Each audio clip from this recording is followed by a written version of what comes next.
permis. 16 heures, c'est bon. Pour Munich, en croc. Chrono Union Européenne. Aéroport de Bruxelles, novembre 1996, 1h du matin. Grosse journée pour DHL, la multinationale du transport express. La France est entièrement paralysée par des barrages routiers et la Poste a du mal à acheminer le courrier. Alors DHL met les bouchées doubles, les malheurs de la concurrence, c'est bon pour les affaires.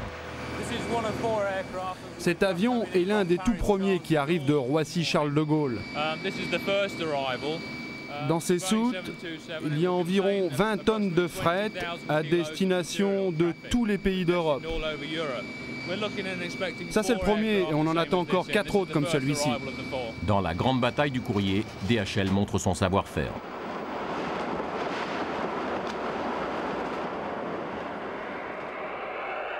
Strasbourg, 14 septembre. 15 000 personnes manifestent contre l'implantation du transporteur en Alsace. Strasbourg pour ou contre DHL, la France a suivi le feuilleton tout l'été. Pour convaincre, DHL parle développement économique, emploi, lutte contre le chômage. Les Strasbourgeois, eux, répondent environnement, cadre de vie. Finalement, Strasbourg choisit le sommeil plutôt que les emplois. Pour les autorités de l'aéroport, c'est un rêve qui part en fumée. Le président de la Chambre de commerce ne s'en remet pas encore. Alors on est où là ?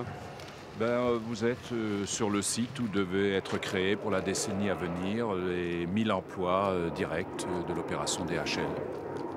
Enfin, c'est une des parties. Vous avez la piste de l'autre côté, vous avez les bâtiments qui devaient être réaménagés. Je trouve qu'il y a, comme toujours dans ce genre d'opération, une bande d'imbéciles et d'irresponsables. Et nous avons aussi été victimes de manifestations d'imbéciles. On a joué essentiellement sur les angoisses et sur les peurs.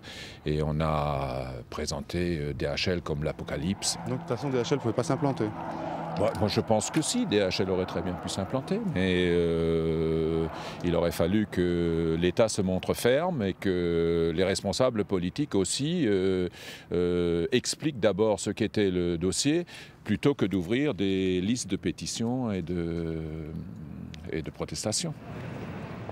Le tombeur de DHL, c'est elle, Catherine Trottmann, le maire de Strasbourg. Particularité que la multinationale a peut-être sous-estimée, c'est une fervente de l'écologie. Au bilan, ça a été non, parce que 123 000 personnes concernées par les nuisances nocturnes placées dans le cône d'atterrissage, contre pour nous 148 emplois en équivalent temps plein d'ici 2008. Je pense qu'on ne peut pas priver les gens de sommeil et de santé pour un bénéfice économique qui, de fait, poserait question ou problème. Pour le PDG de DHL, le combat des Strasbourgeois est un combat d'arrière-garde. L'avenir est au transporteur express. Et si Strasbourg n'est pas intéressé, tant pis pour Strasbourg. On avait proposé un certain nombre de mesures visant à réduire les nuisances. Oui, tout à fait, bien sûr que c'était possible. On avait travaillé avec la Direction générale de l'aviation civile pour avoir des approches particulières, ne pas utiliser les aérofreins, etc. Donc réduire les nuisances. Mais je crois que c'était trop tard. Personne ne voulait entendre. Vous savez, quand on veut tuer son chien, on dit qu'il a la rage. Donc aujourd'hui, je n'ai pas de réponse sur où nous allons. Ce qui est sûr, c'est que nous trouverons une solution. Parce que ces 20% de croissance, il faut les gérer. En 15 ans, le transport express est devenu une véritable industrie. Autour du globe, 4 sociétés se partagent le marché, UPS, DHL, FedEx et TNT. On les appelle les intégrateurs, ils font trembler les postes du monde entier. Leur grande idée, garantir le même service partout dans le monde. This is our only chance to impress these people, Jameson. If we don't get this to Hong Kong, we'll look ridiculous.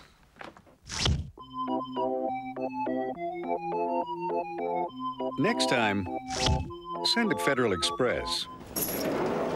San Francisco. Ce paquet enlevé à 16h sera livré demain à Paris avant 10h du matin. Pas de timbre, pas de queue au guichet, juste un coup de fil et un numéro de carte de crédit.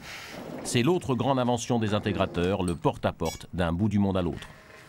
Tout est informatisé devant chez vous. Ces informations, via satellite, sont communiquées d'un quartier général à l'autre.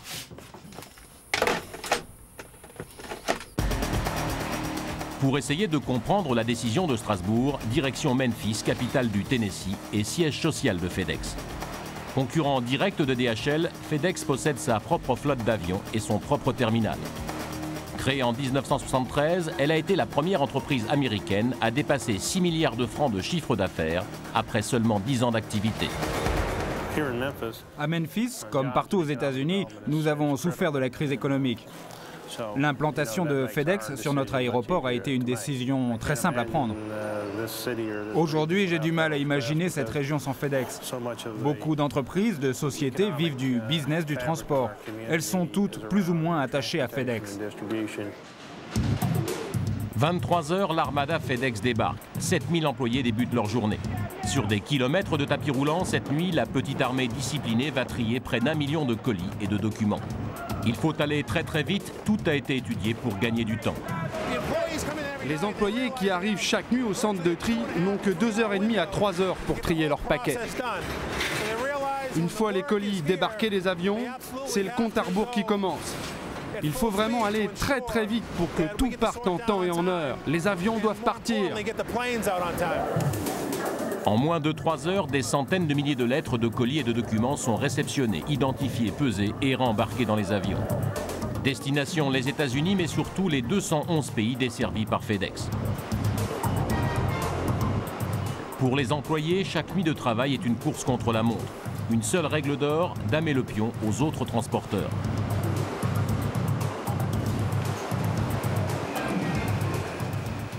Pour être dans les temps, un écran affiche en permanence l'horaire à respecter.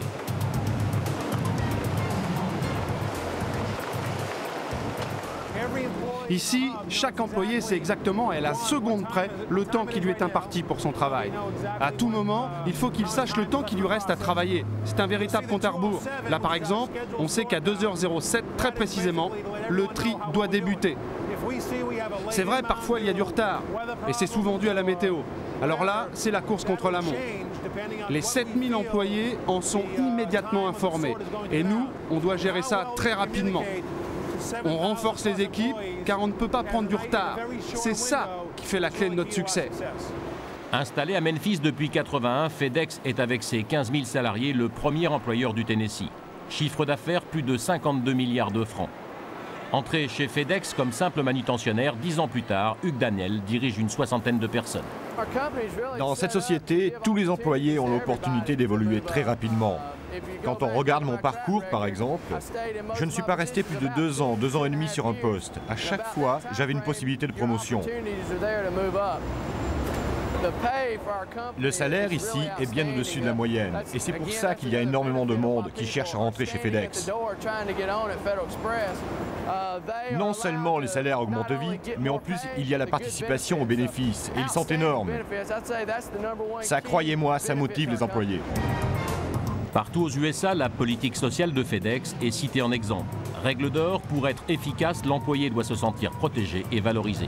Assurance médicale pour lui et sa famille, part dans l'entreprise, prime, autant d'avantages qui évitent tout mouvement social. En 23 ans d'existence, FedEx n'a jamais connu un seul jour de grève. Ici d'ailleurs, à l'exception de celui des pilotes, les syndicats n'existent pas.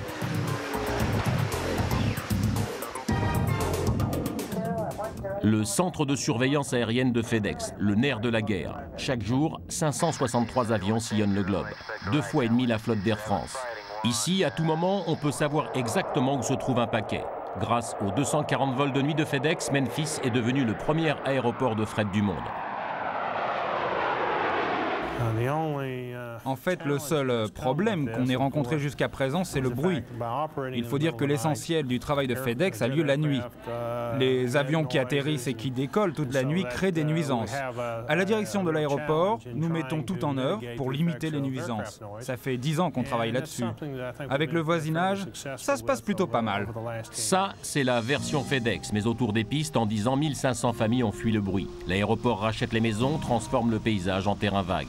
Pas de quoi rassurer les Strasbourgeois. Avant ici, c'était des maisons. Oui, c'était un quartier résidentiel ici. Vous voyez les maisons qui sont là. Ce sont des personnes qui ont toujours refusé de déménager.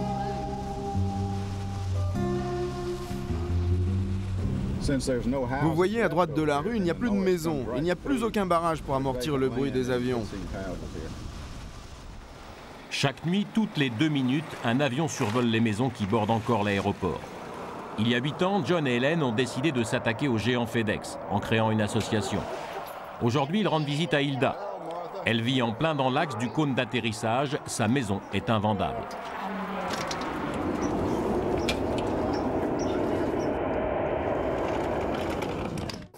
Vous vivez ici depuis combien de temps? Ça fait 33 ans. J'étais là bien avant la construction de l'aéroport principal, comme d'ailleurs la plupart des gens qui vivaient ici. Maintenant, il ne reste plus que les veufs, les vieux, les malades. On est tous pris au piège. Aujourd'hui, avec la pollution qu'il y a, c'est comme si on vous envoyait de la suie à la figure. C'est terrible. Vous savez, moi, si je dors 3 heures dans une nuit, c'est un miracle. Régulièrement, je me réveille à 1 heure, 3 heures, ou même 4 heures du matin. En général, j'arrive à me rendormir vers 5h30, simplement pour une petite heure. Mais avec ce bruit, ça devient intolérable.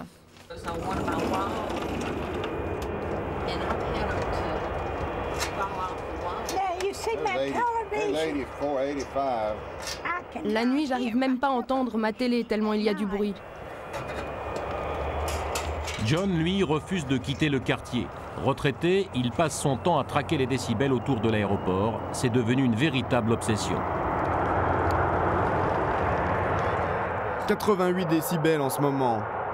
Les normes légales sont largement dépassées. Chaque mois, il dépose 7 plaintes devant les tribunaux, des milliers en 10 ans.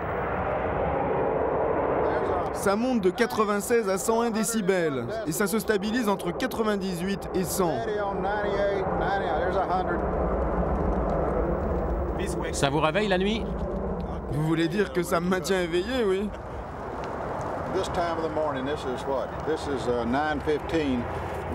Le matin vers 9h, 9h15, c'est l'heure de pointe pour les vols réguliers.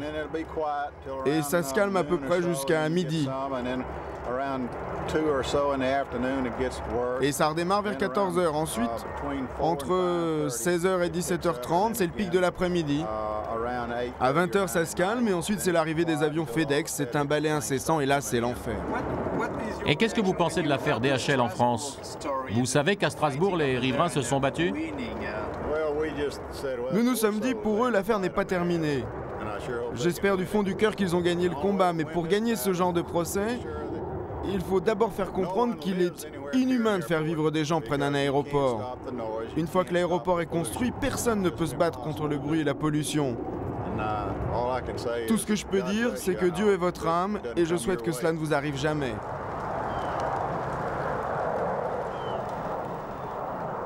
Vous négociez avec la direction de l'aéroport, mais avec FedEx, ça se passe comment? On n'a aucune relation avec FedEx. Eux, ils ne veulent pas s'en mêler. Ils nous ont envahis et ils s'en moquent. Ils ne se sentent pas responsables. C'est l'aéroport qui est responsable. De toute façon, FedEx, c'est la vache sacrée pour cette ville. Vous comprenez ce que je veux dire?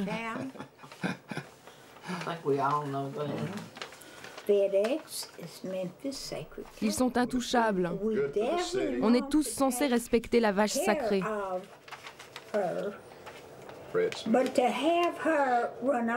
C'est un gigantesque monstre qui nous détruit. Retour en France. Si Strasbourg a refusé DHL, FedEx n'a eu aucun mal par contre à s'implanter à Roissy. Pour le transporteur américain, Paris est une plaque tournante stratégique. L'avion de Madrid doit partir 1 heure plus tôt parce que l'aéroport ferme plus tôt cette nuit pour travaux. Chacun sait où est sa place. Grâce à son centre de tri parisien, FedEx peut désormais relier l'Europe à l'Asie sans passer par Memphis. Coût de l'investissement, 1 milliard de francs. En échange, dans la corbeille, la promesse de créer 3000 emplois en 10 ans. 17. Il m'en faut un encore, les gars. Il m'en faut juste un. Ongle, viens avec moi. En haut, pendant le mix. Et on commence l'Espagne dès maintenant. Dès qu'on a des sacs, Pour inciter FedEx à s'installer, le gouvernement et les pouvoirs publics français ont déroulé le tapis rouge. 4 millions de francs d'aide publique à l'emploi et des baisses de charges sociales. À Memphis comme à Paris, FedEx impose les mêmes méthodes de travail. En 1 heure, les 300 employés trient 6000 colis. En moins de 3 heures, ils traitent 270 tonnes de marchandises, le tout bien sûr avec l'esprit FedEx. Car même en Europe, la culture d'entreprise demeure américaine. On parle français bien sûr, mais un français pas toujours compréhensible pour ceux qui n'appartiennent pas à la grande famille FedEx. Tout le monde est là ? Je voulais juste vous remercier pour la fameuse soirée du 14 au 15 novembre, dont je crois on sera beaucoup à se souvenir pour longtemps. 3 avions en panne le même soir, alors ça nous était jamais arrivé. La bonne nouvelle, c'est que la 04 de Memphis, qui avait 8 heures de retard, est arrivée à Paris finalement à 3 heures du matin. Et toute l'équipe qui a travaillé ce soir-là, vous étiez une centaine, et vous avez réussi, en travaillant jusqu'à 7 heures du matin, à ce qu'il n'y ait pas d'impact sur le service, et ça, je crois que c'est formidable. Aucun pays d'Europe n'a souffert de cette difficulté et de cette accumulation de mauvaises chances, et je voulais vous en remercier. Alors, j'ai ici un petit bravo Zoulou de la part de Dave Bronzek, qui, comme vous le savez, est notre senior vice-président. Alors, j'ai les noms ici. Pardonnez-moi si je les écorche. Alors, j'ai Jean Djelibi, Jean-Pierre Firpion et Christophe Grand. Bravo Zoulou, traduisez 100 $ de prime. Alors Jean-Pierre et Christophe. Christophe, tu es là. Bravo. Aujourd'hui, dans les entreprises, on va vite, surtout chez nous, et on ne prend pas toujours le temps de dire merci. Donc on prend le temps de dire merci, de reconnaître l'effort supplémentaire qui est toujours fait volontairement chez nous, et puis de faire un petit extra au niveau financier et de permettre à un employé d'aller dîner avec sa femme aux frais de FedEx. Pourquoi c'est en dollars? J'ai aucune idée, ça a toujours été en dollars, mais 100 $, c'est bien, c'est rond. En première ligne face à l'agressivité des intégrateurs, les postes nationales. Une à une, elles se sont vues souffler le marché du colis express par des compagnies privées. Avec cette publicité comparative, la poste américaine tente de rester dans la compétition. Concurrence oblige, elle s'est mise elle aussi à la livraison en 24 heures. Mais difficile de lutter à armes égales sur le marché de l'efficacité et de la rapidité quand il faut livrer bataille avec une armée de fonctionnaires. Prenez le cas de la compagnie UPS par exemple. Elle a attaqué le marché dans les années 60. Au début, la poste américaine ne s'est pas méfiée. Puis, au fil des années, UPS a grignoté le marché du colis express. Et quand la poste a commencé à réagir en se lançant dans la compétition, il était déjà trop tard. Résultat, aujourd'hui la poste a du mal. UPS est plus fiable, plus efficace et surtout moins cher que la poste fédérale. Conséquence, aujourd'hui, dans les grandes villes américaines, face à chaque facteur de la poste, un petit bonhomme marron de chez UPS distribue lui aussi des paquets. Pour de nombreux spécialistes aux États-Unis, les intégrateurs ont déjà gagné la bataille du courrier. Et pour survivre à cette guerre, la poste américaine devra petit à petit se privatiser. Et en France? En France, officiellement, pas question de privatiser la poste. La vieille dame du service public français serait tout à fait capable de résister aux intégrateurs. La preuve, c'est Chronopost. Oh, 16 heures, c'est bon. Pour Munich, en croc. Chrono, Union européenne. La poste française, il y a 10 ans, a eu ce réflexe, je dirais, précoce et opportun. Lorsqu'il a été décidé que l'Express n'était plus dans le monopole, était dans la concurrence, d'entrer dans la concurrence avec les moyens de celle-ci, et elle a créé Chronopost, une association avec un transporteur à l'époque, TAT, et la situation actuelle que nous constatons est la meilleure de toutes les postes au monde. C'est-à-dire que par sa filiale Chronopost, le groupe La Poste a une position sur ce marché de l'ordre de grandeur de 20% de part de marché. Alors les postiers français seraient-ils plus efficaces que les postiers américains? Pas vraiment. Si Chronopost a le goût, la couleur de la poste, ce n'est plus tout à fait la poste. Elle n'appartient à l'État que pour 66% de son capital. Une privatisation partielle qui permet de prendre des libertés avec le statut des fonctionnaires. Nous sommes une société anonyme, donc le personnel n'a pas la garantie de l'emploi. Nous pouvons pratiquer beaucoup plus facilement le travail à temps partiel, etc. Donc nous avons aussi des classifications bon, un peu différent. Donc l'ensemble du dispositif est adapté à notre métier, à sa réalité. Chronopost joue en fait sur deux tableaux, le public et le privé. Pour enregistrer les colis qu'on lui confie, elle peut compter sur les 14 000 guichets de la Poste. Pour les distribuer, elle fait appel à des intérimaires et à des salariés du privé. DHL est d'ailleurs en procès avec Chronopost pour concurrence déloyale. Quant aux postiers, ils crient au démantèlement de la Poste. Au privé, ceux qui rapportent, le courrier d'entreprise et les livraisons express, et au public, ceux qui perdent de l'argent, les mandats et les lettres des particuliers. On veut nous casser la figure, quoi. En gros, les fonctionnaires, on n'en veut plus, quoi. Seulement, ce qu'il faut pas oublier, c'est que nous, on est capable de faire du bon boulot et on fait du bon boulot. Hein. L'image des fonctionnaires qui perdurait comme quoi on est des fainéants, on veut rien foutre, c'est pas vrai. Hein. Moi, j'invite quiconque à venir dans un bureau de poste et à venir nous voir travailler. Et là, les gens, ils vont comprendre, quoi. Hein. Parce qu'on fait pas que de la distribution. Hein. Le trafic, il arrive le matin, on est à 6h30 au boulot et il faut le traiter. Hein. Il faut préparer ses tournées, il faut partir, il faut distribuer. Je peux vous dire qu'on travaille, hein, on glande pas, quoi. Eux, ce qu'ils font, ils séparent tous les trafics. Ça veut dire qu'ils vont donner une prestation pour les entreprises et ils vont donner une prestation différente pour les usagers, comme vous et moi. Hein. Vous, votre paquet, en fait, on s'en fout, quoi. Voilà en gros ce qu'ils sont en train de faire. Hein. Ce qui compte, c'est de privilégier les entreprises. Le particulier, eh ben, c'est pas grave. Son paquet, il l'aura plus tard ou il ira le chercher au bureau de poste. Pour l'instant, en France, seul le marché du colis express est soumis à la concurrence. Le tri et la distribution restent le monopole de la Poste. Légalement, personne n'a le droit de déroger à la règle, sauf la Poste elle-même, bien sûr. La preuve, cet entrepôt d'Ozoir-la-Ferrière. Depuis le 15 octobre, la Poste y fait discrètement effectuer le tri d'une partie de son courrier d'entreprise. Cette société a le même statut et les mêmes avantages que Chronopost. Une nouvelle menace pour les postiers. L'utilité de ce centre est de venir en complément à la Poste pour traiter un courrier qui, dans certains cas, était excédentaire dans la Poste. Quel statut elle a? C'est une entreprise publique ou privée ici? Non, c'est une société anonyme de statut privé. Avec des postiers? Non, les postiers n'appartiennent pas du tout à l'entreprise. Il n'y a pas de personne de la Poste chez nous. D'accord, ça veut dire que les gens qui travaillent chez vous sont sous contrat type quoi? CDD, CDI? Les gens qui travaillent chez nous sont des personnes qui ont des CDI. Pour actuellement, une trentaine de personnes sont encore en phase d'essai, conformément à la convention collective. Vous avez quel statut, vous, monsieur?